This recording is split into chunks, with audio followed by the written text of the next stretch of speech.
The sun was blazing as if it wanted to leave more than just memories on the Santa Monica beach, like a tattoo in the shape of a suntan. The sand burned my feet, seagulls bickered overhead, and the roar of the ocean blended with the laughter of groups of friends and the shrieks of kids. I was walking along the shoreline, swatting away the thought that my life looked like a toothpaste commercial. Daily routine, patience, x-rays, and my biggest adrenaline rush being when a kid lost a baby tooth during an appointment. And that's when I saw her.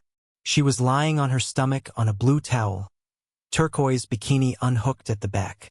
Her hair was wet, sprinkled with sand, little drops of salty water gleaming on her back. Suddenly, she lifted her head as if she'd felt my gaze.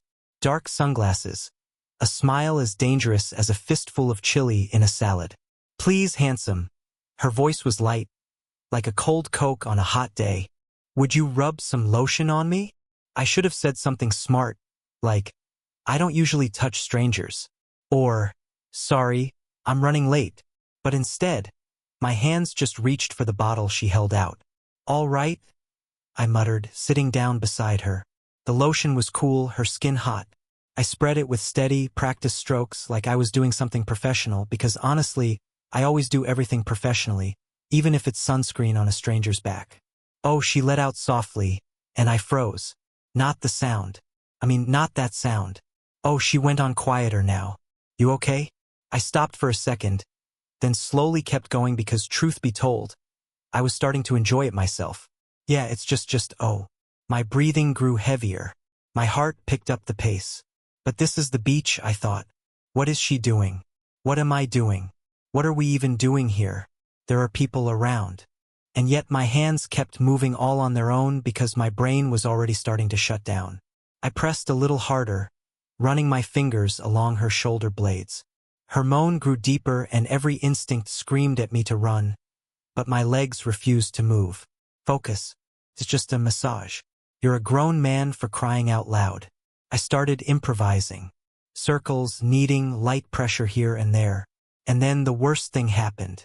People around us began noticing. First, a couple on the towel next to us. Then a few women clutching their water bottles, glaring with thinly veiled envy. Some guys grinned crookedly, and I could read their eyes loud and clear. "Lucky bastard." And then someone actually clapped. I froze. That wasn't the ocean. That was real applause from a group under a beach umbrella. They even whistled like it was the 9th inning at Dodger Stadium. I jerked my hands back like I'd been burned. "Sorry?" I croaked, my face on fire. She rolled over, holding the top of her bikini against her chest, and burst out laughing. Real contagious, tear-streaming laughter. "What are you, some kind of erotic massage therapist?" She managed between giggles. "No," I swallowed hard. "I'm a dentist." "A dentist?"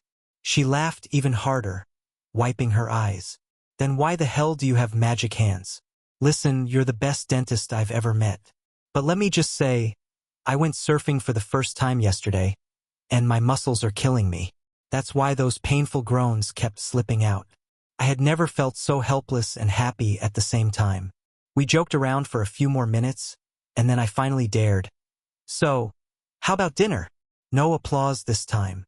She narrowed her eyes behind her sunglasses like she was measuring how serious I was. Then she nodded. "Okay, but fair warning, I'm showing up with an open back. Just so you don't get too relaxed." I smiled even though inside everything was exploding. What the hell am I doing? This could end in absolute disaster. But right then, under the blazing sun, with the taste of sea salt still on my lips, I was ready for any disaster, as long as it was with her. I got to the pier restaurant way too early, probably twice as early as I should have. I sat there like an idiot, staring at the menu. Wine, seafood, desserts. But all the words melted into one thought. What if she doesn't show up? "She will," I muttered under my breath. Otherwise, she wouldn't have joked about the open back. I was about to order myself an extra glass of water when the door opened. And there she was, of course, in a dress with an open back. The thin turquoise fabric shimmered under the lights, her hair loose and wavy down her shoulders. She walked like she knew every single pair of eyes was on her. And they were. I sucked in a breath, feeling my heartbeat pounding in my temples. You actually came? I exhaled as she slid into the chair across from me. You thought I was kidding? Her smile was the same as before. Dangerous. I warned you. Don't get too comfortable. The poor waiter tripped over his own words while taking our order. She teased that she wasn't going to order anything that reminded her of dentistry. I barely held back from blurting out, well, then scratch the oysters. We talked easily, though every minute reminded me of that beach. Her body under my hands, that laughter, the applause, and now this dress. The open back seemed like an invitation meant for my hands. I caught myself not listening to her words, but counting her shoulder blades instead. Are you even listening to me? She asked, leaning in closer. Sorry. Got a little distracted. By what? A smile tugged at the corner of her lips. By you, I wanted to say, but I held back. By the fact that yesterday you moaned so loud people actually clapped. Slipped out instead. She nearly choked on her wine. Oh my God. You really just said that. I flushed bright red, but she laughed. And that laugh was even better than all the applause on the beach. We ate slowly, even though time was flying. Somewhere between dessert and the second bottle of wine, she suddenly grew more serious. You know, I never say yes to these spontaneous invitations. Then why make an exception tonight? She hesitated, twirling her glass. Maybe because you seemed honest and kind of funny in your seriousness, like the whole world is one big dental office and you're the chief in charge. I laughed, but I could feel something shift in the air. That tension I'd been trying not to notice. And when she leaned in to say something, I couldn't take it anymore. Her lips were just too close. The first kiss tasted like sunscreen and courage, like sun and sea. Little bit of wine. She pulled away first, but she didn't run. She just looked me straight in the eyes and whispered, if I can't get out of bed tomorrow, it'll be your fault. Because of my dentistry or because of my massage. We'll see. She smiled. And in that moment, I knew this woman was more dangerous than any ocean storm, and I was already in way over my head. The next day, we met for a morning walk on the beach. The sun was barely climbing over the horizon, and the sand glowed like it had been dusted with tiny diamonds. I carried a water bottle and tried to look calm, though my heart was pounding so loud I was sure the seagulls could hear it. She was already waiting, sitting on a towel with a coffee in hand. The same turquoise dress had been swapped for a simple swimsuit, but her back was still bare. Hey, she said without taking her eyes off the waves. Hope you're ready for new challenges. What do you mean? I tried to sound calm, but my voice betrayed me.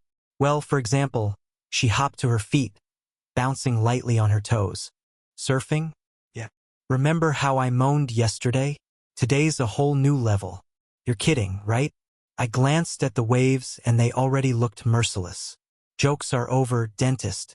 She grinned, her eyes sparkling like morning droplets on seaweed.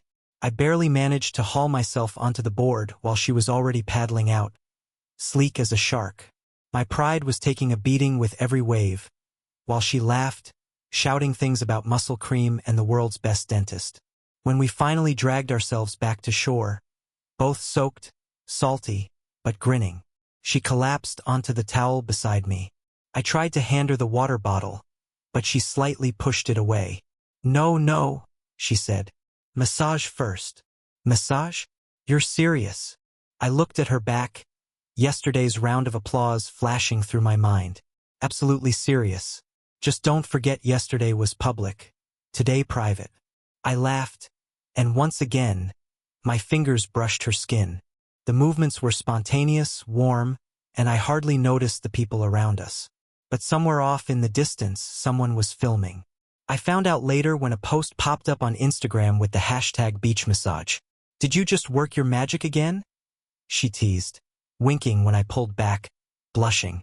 Well, you know, I'm a dentist, I muttered, trying to look innocent. Dentist or wizard? She laughed. I honestly can't decide. Maybe a little bit of both. Her expression softened into something more serious. She squeezed my hand and I felt something more than friendly in that touch. You know, she said quietly, I rarely trust strangers, but I trusted you, and that's insanely interesting. Couldn't look away. Her face was as bright and warm as the morning sun. And in that instant, I realized I wanted this to last. Not minutes, not hours, but forever. And what if I said I want the same thing? I asked, my heart pounding so hard it felt like it might burst. She arched a brow, smiled, and leaned back on the towel, propping herself up on her elbows. Then, dentist, she said, let's one of us is better at taking real risks. And strangely enough, our laughter and our gaze blended with the sound of the waves. Bare backs, sunscreen, the smell of salt water and adrenaline. We both understood the world had shifted. The wave crashing against the shore felt like a symbol of a new beginning. Then her lips found mine again. The first kiss on the beach had been about courage. This one was a promise. Not just sun and lotion, but the whole life waiting for us ahead. And I realized sometimes chance encounters change everything. One innocent rub some lotion on me had turned into an entire adventure. We lay on the towels laughing, trying to catch every second. And I knew one thing. These moments, the beach, the laughter, the applause would stay with us forever. Because real magic begins when you stop thinking about the consequences.